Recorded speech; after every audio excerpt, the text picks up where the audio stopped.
អាហាលែងធំមីទៅធំមី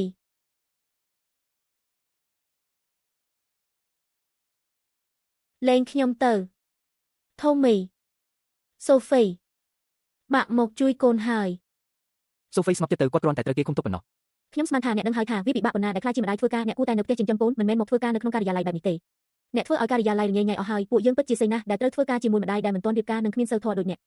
អូលីវីយ៉ាឲ្យកាត់មកខ្ញុំមកបើកទ្វារមានបញ្ហាអីមកដាក់លើខ្ញុំចុះកុំមកដាក់លើកូនប្រុសខ្ញុំ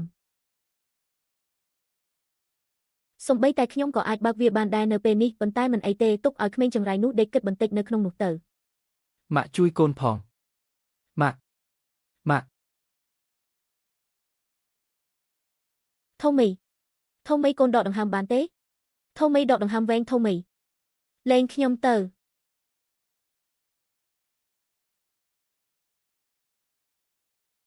ពួកឯងទាំងពីរចាប់នាងឲ្យជាប់ធំមីលែងខ្ញុំទៅគាត់កំពុងមានប្រតិកម្មអាឡែហ្ស៊ីគាត់នឹងថប់ដង្ហើមស្លាប់ប្រសិនបើមិនបានព្យាបាលទាន់ពេលទេនោះចុះបើគាត់ស្លាប់មែននោះតើអ្នកបានមើលកញ្ចក់ខ្លួនឯងខ្លះទេក្រុមហ៊ុនលីនមិនមែនជាកន្លែងសម្រាប់ក្មេងគ្មានឪពុកដូចវាចូលមកនោះទេទៅលែងខ្ញុំទៅ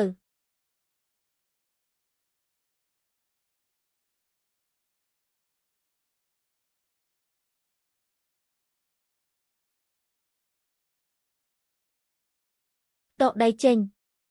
លែងខ្ញុំតើពួកអ្នកកំពុងធ្វើស្អីហ្នឹង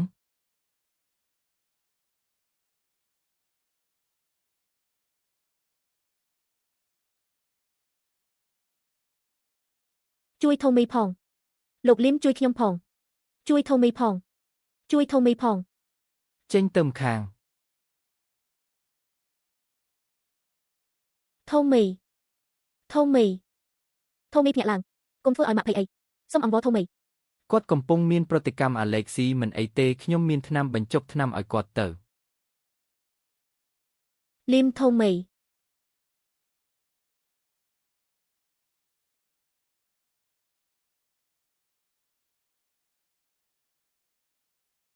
អរគុណឃើញទេឥឡូវដង្ហើមគាត់đãស្រួលវិញហើយអាការហើមវានឹងថយចុះក្នុងពេលឆាប់នេះដែរអរគុណលោកលីនច្រើនណាស់អរគុណលោកខ្លាំងណាស់និយាយមែនធ្វើរឿងធំដុំដោយសាររឿងឥតប្រយោជន៍សោះមិនដឹងថាវាធ្វើពុតឬអត់ផង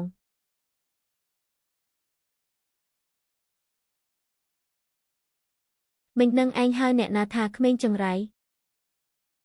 សូហ្វីនាងឯងបង្ខាំកូនខ្ញុំទុកនាងឯងធ្វើអូលីវីយ៉ានាងហ៊ានវាខ្ញុំផងខ្ញុំនឹងសម្លាប់កូននាងវិញម្ដងតើយ៉ាងម៉េចដែរស្ដាប់ខ្ញុំឲ្យច្បាស់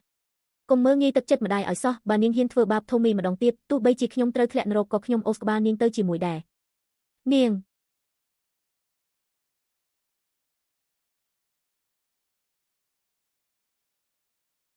ធំមីលោកតាសូហ្វីបាននាំកូនប្រុសមកកន្លែងធ្វើការដោយគ្មានការអនុញ្ញាតនិងបានរំខានដល់ការងាររបស់ពួកយើងខ្ញុំគ្រាន់តែជួយធ្វើការងារនាងនិងមើលថែកូនឲ្យនាងប៉ុន្តែនាងបែរជាមកវាខ្ញុំទៅវិញគឺខ្ញុំជាអ្នកប្រាប់ឲ្យនាងនាំកូនមកតើនាងចង់មកធ្វើជាម៉ែខ្ញុំដែរមែនទេលោកតាខ្ញុំមិនមានន័យបែបហ្នឹងទេប៉ុន្តែនាងពិតជារំខានពួកយើងមែនខ្ញុំធ្វើបែបនេះក៏ដើម្បីក្រុមហ៊ុនដែរធំមីអង្គុយស្ងៀមនៅក្នុងបន្ទប់សម្រាកហើយគាត់ទើបតែដើរមករកខ្ញុំបន្ទាប់ពីគាត់មានប្រតិកម្មអាឡែហ្ស៊ីក្រោយពេលញ៉ាំស្វាយរួចពិតមកទៅតើនាងមានសិទ្ធិអីមកនិយាយជាមួយគាត់ចុះពេលនេះនាងជាអ្នកចាត់ការនៅទីនេះមែនទេសូហ្វីវាជាកំហុសរបស់ខ្ញុំទេធំមីមានប្រតិកម្មអាឡែហ្ស៊ីបន្ទាប់ពីញ៉ាំនំ Cakesbury របស់ខ្ញុំប៉ុន្តែពេលខ្ញុំទិញមកវាមានតែ Sbury ប៉ុណ្ណោះគ្មានផ្លែឈើផ្សេងទេមានស្វាយនៅក្នុងនំ Cakesbury នឹងមែនទេអញ្ចឹងយើងត្រូវសួរអ្នកនាងស្មីថាមានរឿងអីកើតឡើងឲ្យប្រាកដហើយអ្វីបានជាមកសួរខ្ញុំរឿងនេះកើតឡើងដោយសារតែអ្នកមើលថែគាត់មិនបានល្អសោះតើវាជាកំហុសរបស់ខ្ញុំដោយរបៀបណាកុំមកទម្លាក់កំហុសលើខ្ញុំប្រសិនបើអ្នកគ្មានភស្តុតាងទេខ្ញុំនឹងប្រឹងអ្នកពីបរិយានៅក្នុងបន្ទប់សម្រាប់មានកាមេរ៉ាសុវត្ថិភាពដូច្នេះយើងគ្រាន់តែឆែកមើលវីដេអូប៉ុណ្ណោះតើក្រុមហ៊ុននេះជារបស់អ្នកមែនទេអ្នកគ្មានសិទ្ធិនិយាយនៅទីនេះទេចៅហ្វាយបន្ទប់ស៊ីបាទ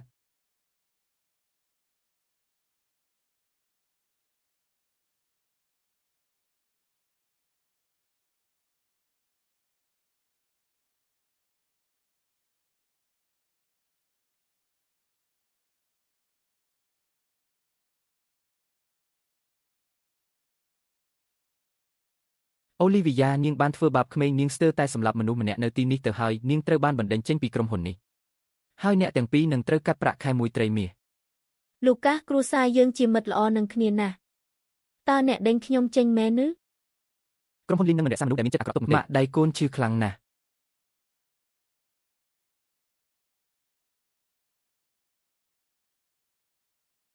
ម៉ាក់នឹងនាំកូនទៅមន្ទីរពេទ្យលីមរៀបចំឡានបាទលោកម្ចាស់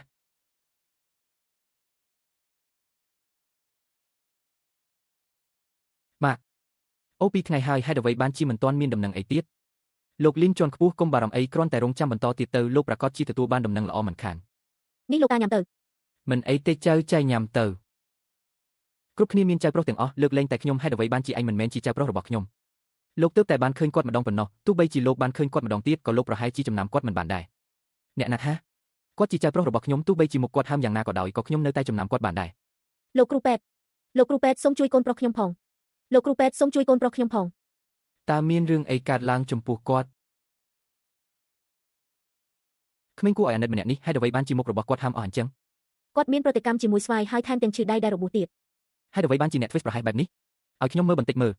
វាជារឿងដែលមិនសមហេតុផលតតែសោះហេតុអ្វីបានជាអ្នកមើលថែក្មេងមិនបានល្អបែបនេះហើយហេតុអ្វីបានជាមានតែម្ដាយនៅទីនេះចុះឪពុកគេនៅណាពិតជាគ្មានការទទួលខុសត្រូវសោះប្រសិនបើគាត់ជាចៅប្រុសរបស់ខ្ញុំវិញមនុស្សជាច្រើននឹងត្រូវមកសុំទោសខ្ញុំមិនខានពិតមែនហើយលោកលីនជាន់ខ្ពស់តើចៅប្រុសរបស់ខ្ញុំនៅណា